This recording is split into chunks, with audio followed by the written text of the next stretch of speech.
포로보다 슈팅 없는 손흥민 사라진 손흥민의 슈팅. 이렇게 손흥민을 사용해도 좋을까?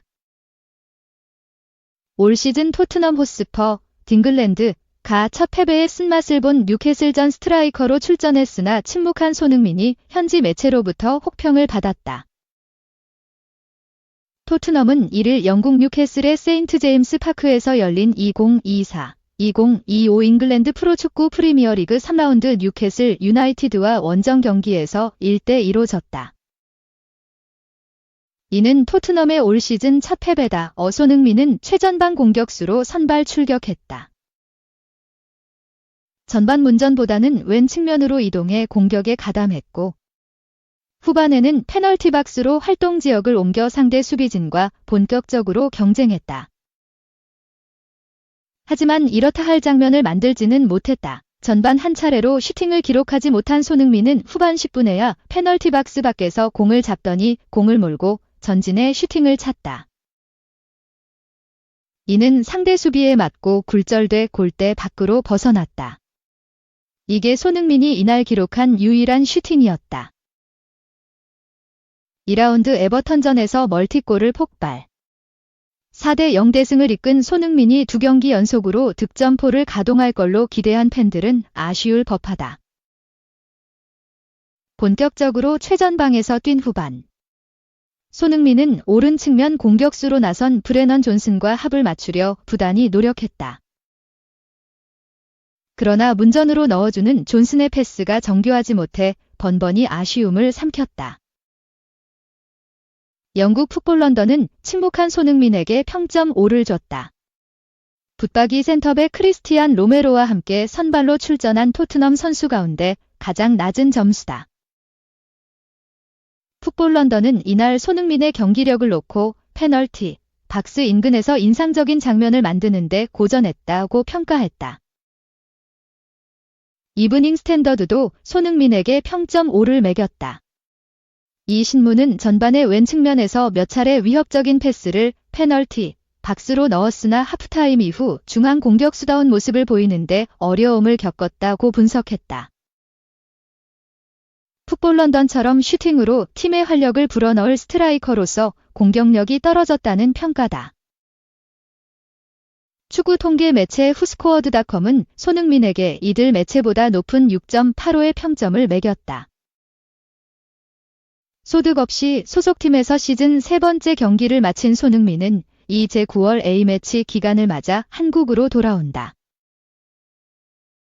홍명보 감독이 이끄는 한국 축구대표팀에 합류해 5일 팔레스타인전 10일 오만전을 준비한다. 2.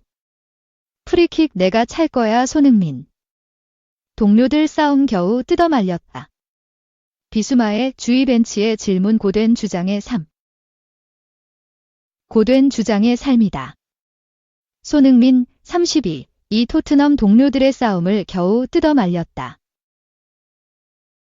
영국 풋볼 런던의 알레스데어 골드 기자는 3일 한국 시간 토트넘이 뉴캐슬과 경기에서 후반전에 이상한 순간이 있었다며 후반 초반 페드로 포로와 제임스 매디슨 중 프리킥을 누가 찰지 결정을 못하고 있었고 손흥민이 직접 엔제 포스테코글루 감독에게 물어봤다고 폭로했다.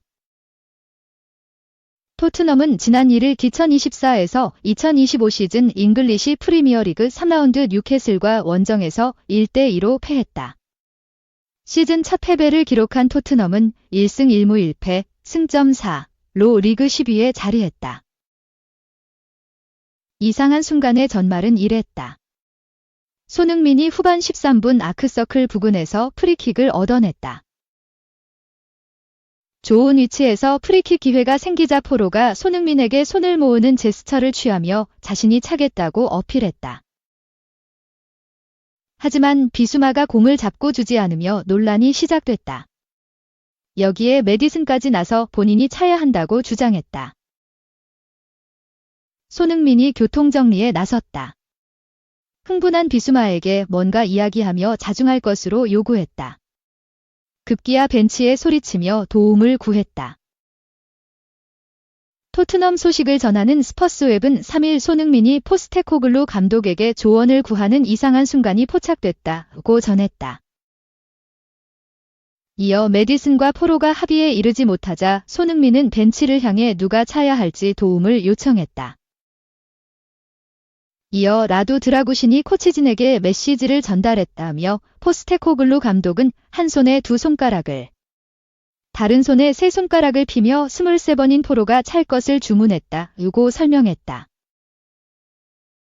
하지만 포로가 찬 슛은 골로 연결되지 못했다. 스퍼스웹은 포로의 프리킥이 골대 위로 벗어나자 토트넘 선수들은 더욱 당혹스러운 상황에 빠졌다며 토트넘은 지난 시즌 프리킥으로 단 한 골도 넣지 못했다고 혹평했다. 한편 손흥민은 이날 4-3-3 포메이션의 왼쪽 측면 공격수로 선발 출전했다. 전반전은 측면 공격수로 뛰었지만 후반전에는 최전방 공격수로 자리를 옮겼다. 측면과 중앙을 부지런히 오가며 기회를 노렸지만 공격 포인트를 올리지 못했다. 슈팅은 후반 10분 페널티 박스 안에서 때린 슈팅이 유일했다. 대신 동료에게 기회를 열어주는 키패스 3회. 패스 성공률 94%, 36분에 34 등 연계에서 준수한 모습을 보였다. 축구 통계 매체 소파스코어는 손흥민에게 팀 내 최고 평점인 7.4를 부여했다. 이어 포로, 파페사르가 각각 7.3을 받았다. 통계 매체의 평점을 높았지만 현지 언론은 손흥민을 향해 부정적인 평가를 내렸다. 영국 풋볼 런던은 페널티 박스 주변에서 영향력을 만드는데 어려움을 겪었다며 가장 낮은 평점인 5를 줬다. 영국 이브닝 스탠다드도 몇 차례 위협적인 패스를 뿌렸지만 최전방 공격수로는 어려워 보였다고 전했다. 3. 토트넘 떠나며 폭풍 오열 오히려 커리어는 부활. 6년 만에 브라질 대표팀 복귀. 루카스 모우라는 6년 만에 브라질 축구대표팀에 발탁됐다. 브라질 글로보는 2일 한국 시간 모우라는 부상을 당한 사비오를 대신해 브라질 축구대표팀에 승선했다. 그가 마지막으로 브라질 대표팀 유니폼을 입고 뛴 경기는 2018년 10월 사우디 아라비아전이었다고 보도했다. 이 매체에 따르면 모우라는 2011년 처음 대표팀에 소집됐을 때와 같은 감정이다. 정말 행복하다. 막연한 꿈이었는데 그것이 현실이 됐다. 이제는 이 기회를 잡아야 한다. 난 현재 대표팀에서 나이가 많은 축에 속한다. 이제 내 경험을 대표팀에 전해줄 것이다. 그리고 헌신적인 모습을 보여주고 싶다고 발탁 소감을 전했다. 모우라는 지난 2018년 1월 8일 생제르맹을 떠나 토트넘 후스퍼에 합류했다. 2018에서 19 시즌 매우 좋은 활약을 펼쳤다.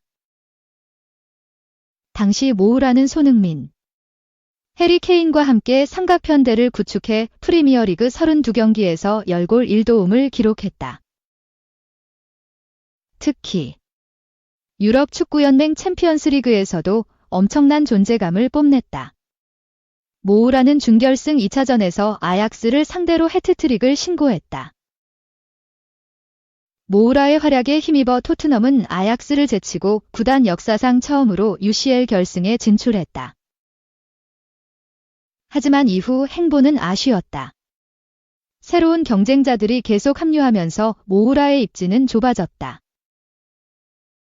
가레스 베일, 김대를 비롯해 스티븐 베르바인, 데얀 쿨루셉스키 등이 영입됐다. 2022에서 23 시즌에는 초반부터 부상 악재가 발생하며 기회를 얻지 못했다. 결국 모우라는 토트넘을 떠나게 됐다. 토트넘은 지난 5월 중순 구단 홈페이지를 통해 모우라는 올 시즌이 끝나면 계약이 만료된다.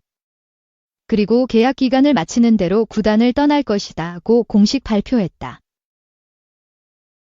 모우라 역시 토트넘 팬들에게 고맙다고 말하고 싶다. 이 팀에서 오래 뛰었고 그 순간이 정말 행복했다. 5년 동안 PL 무대를 누비며 최고의 선수들과 함께 호흡을 맞췄다. 그 모든 순간들에 감사하다. 나는 영원히 토트넘맨이다며 눈물을 흘렸다. 자유계약 신분이 된 모우라는 축구를 본격적으로 시작했던 친정팀 상파울루로 복고하게 됐다. 모우라는 상파울루 유소년 아카데미 출신으로 그곳에서 프로 데뷔전을 치렀다. 처음 입단했을 때는 223년까지 단기 계약을 체결했던 모우라는 이후 뛰어난 활약을 보여주면서 3년 더 동행을 이어가게 됐다. 활약도 좋다. 현재 모우라는 2024 시즌 브라질 리그에서 17경기 5골을 기록 중이다. 복귀 후 좋은 경기력을 이어가면서 6년 만에 대표팀 복귀가 성사됐다. 브라질은 이번 A매치 기간 2026 북중미 월드컵 남미 지역 예선을 치른다. 에콰도르, 파라과이와의 2연전을 앞두고 있다.